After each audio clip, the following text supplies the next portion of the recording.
see them faking drink coffee in movies all the time, right? That's okay. Busy, as always. So, good morning, dear audience. My guest today is an athletic director of KS, Mr. Curry. Nice to meet you. Thanks for having me. So, for how long are you an athletic director in KS?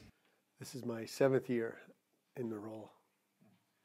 And like when I was preparing for this interview, first of all, at first I really struggled because I was thinking about what kind of questions could I ask you. But actually, when I started to write the questions, I realized that this job is like very interesting, and you can just like follow up with those questions, and there are like a lot of aspects in this job. And what is the specific reason why you personally chose this job to work here? I think basically my sports background. I've been either coaching or playing sports my whole life. When I was in Canada, teaching in Canada, I served as a representative for the sports council we had within our district, and I enjoyed organizing the different sporting events. So I thought that this would be something that would be right in my wheelhouse, so to speak. And are you looking forward for the tournament that it's like an upcoming tournament, high school boys basketball, CEESA, and what does it mean to the school, like to host an event like that? Well, with all CEESA events bring a lot of, highlight our school and showcase what we have. As you know, Ukraine does not get a lot of good publicity these days, so it's really nice to have people come to Kiev and see that we are safe. We're a great place to come visit. We have a beautiful city. And specifically the high school boys basketball tournament coming up in March, I have some mixed feelings about it because I've always wanted to see a high school boys basketball tournament. But unfortunately, during that weekend, I will be coaching the high school girls basketball team and we'll be in Belgrade. So my last chance, and I don't get to see the high school boys tournament. But I'm really excited about it. It's going to be in good hands. Mrs. Geary will be taking control of the tournament as the tournament director. There's some great teams coming, and I know it's going to be a great tournament. Lots of energy. How many teams are coming this year? We'll have 4 teams flying in to join our 2 high school boys and JV boys teams. So 6 teams in total. And how many times was basketball hosted in KS already? Or is this the first time? No, we've hosted, since I've been here in the 7 years, we've hosted every division now. Now, this is our last division that we've had to host. So we've hosted high school girls basketball just last year. And then before that, we've hosted the middle school boys and middle school girls. So I think 4 in total. And could you please reveal how this process continues where like you decide which school will host which event? Like do you have a sort of meeting of athletic directors or it's done by Skype? No, we actually have 2 meetings each year. All of the athletic directors within CEESA, which has grown exponentially since I joined 7 years ago. We have almost 40 people sitting around a table trying to hash out not only the sports, the athletics, but also all the activities. The Knowledge Bowl, math counts, and things of that nature. So it's quite a process. And everything is actually scheduled a year in advance. So right now I'll be heading to Warsaw in March to meet with fellow ADs to just finalize the schedule for next year. But all host sites have already been established for next year for all sports and activities. So we try to keep ahead of things. But it is a very difficult task. Is it competitive to like fight for the event that you really want to host, or it's more based on compromise? Sometimes. And as with any organization, as it grows, we start to learn how to facilitate that a little better. Some of the activities such as swimming, for example, there are only a few schools that can host swimming. You need a special piece of equipment for that. Our pool probably would not be suitable to host CEESA swimming. So what we try to do is establish hosts for those activities first. And then we go to smaller CEESA schools. There are some smaller schools that only take part in a few different activities. So we like to give them the opportunity to host the activities they actually take part in. So there is a bit of a process, and it takes a little bit of work, but a lot of cooperation. And I would not say that there's a lot of, what did you say? That it's competitive. Competitiveness towards it? No, I think there's a lot of cooperation more than anything. Well, sounds like a perfect world. Well, no, I wouldn't go that far. Okay. And what was your first tournament in your life that you have organized? Oh, that's a great question.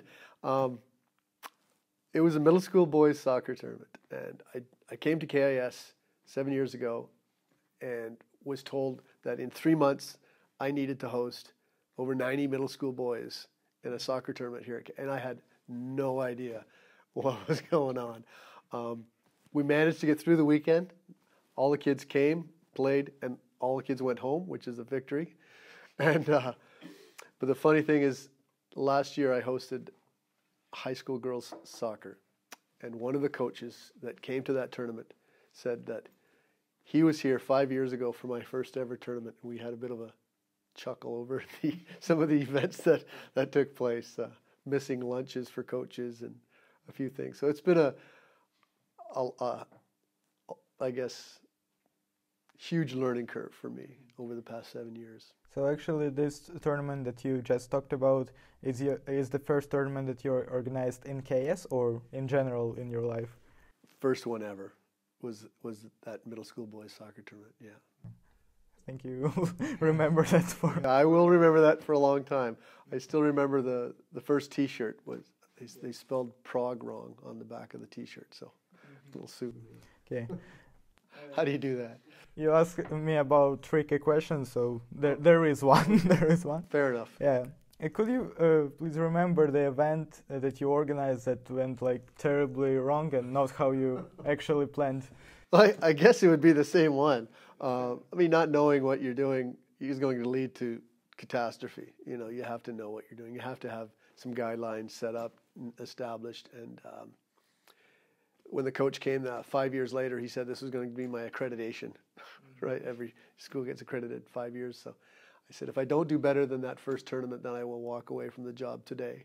So that one, looking back, at the time, I didn't know there were mistakes, but the coaches were all very supportive and didn't really give me too much of a hard time, knowing that it was my first ever event. But as we look back on it, they remind me, you know, jokingly, what are we having for lunch at this tournament, Mr. Curry? Or do we get lunch today? Or so it's been fun. And how to actually remain like calm and professional, like when everything goes down and you... You haven't seen me in my office, have you? It's difficult. I think the most important thing is just to know that you've done your work, you've done everything correctly, and you have to understand that whatever you do, however well you prepare for these events, something will always go wrong, always, and you have to just be prepared for that. And as long as you've done what you can do to, everything is ordered. I have host families for all the students. I have lunches ordered for the coaches.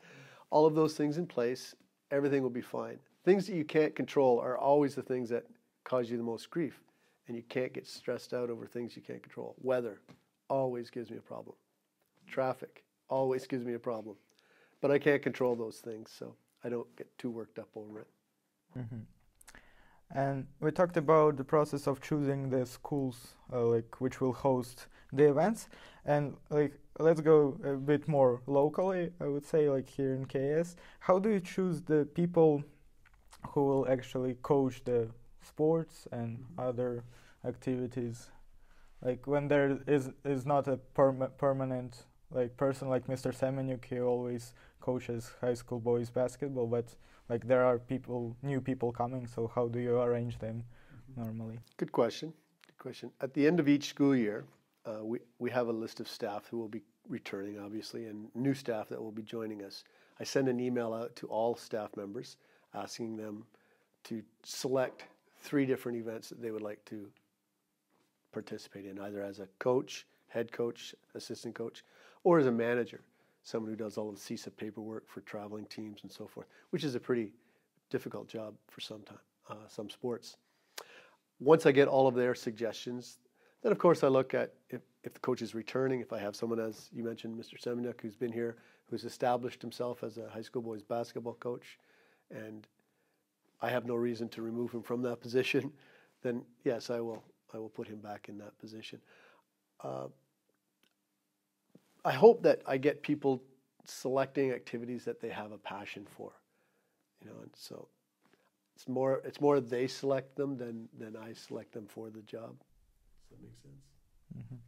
Well, I asked Mr. Byers the same question yesterday, and he answered that in KS it's done a very good job of choosing proper people for proper sports. So they're passionate about. Yeah. What is the number one skill that a good organizer should have?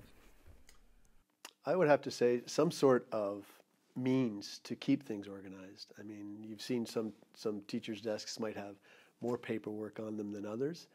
And I think that having a process of knowing that this information goes here, this information goes there, having either computers or something that you can use to keep everything organized and in its right place, and being on top of it. A good organizer can't fall asleep. They have to always have a list of what needs to get done, and they need to follow that list.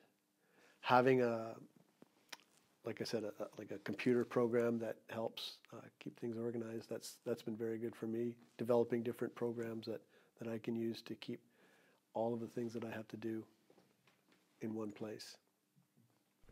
Okay, so next question. So it is a broad opinion that success is a combination of talent and effort. What percentage does talent take in this combination, do you think? I'm not going to give you a number, but I am going to say that if I had two students that were obviously of equal talent and one puts more effort into it, they're going to be more successful, correct? So I would say that effort would be greater than talent.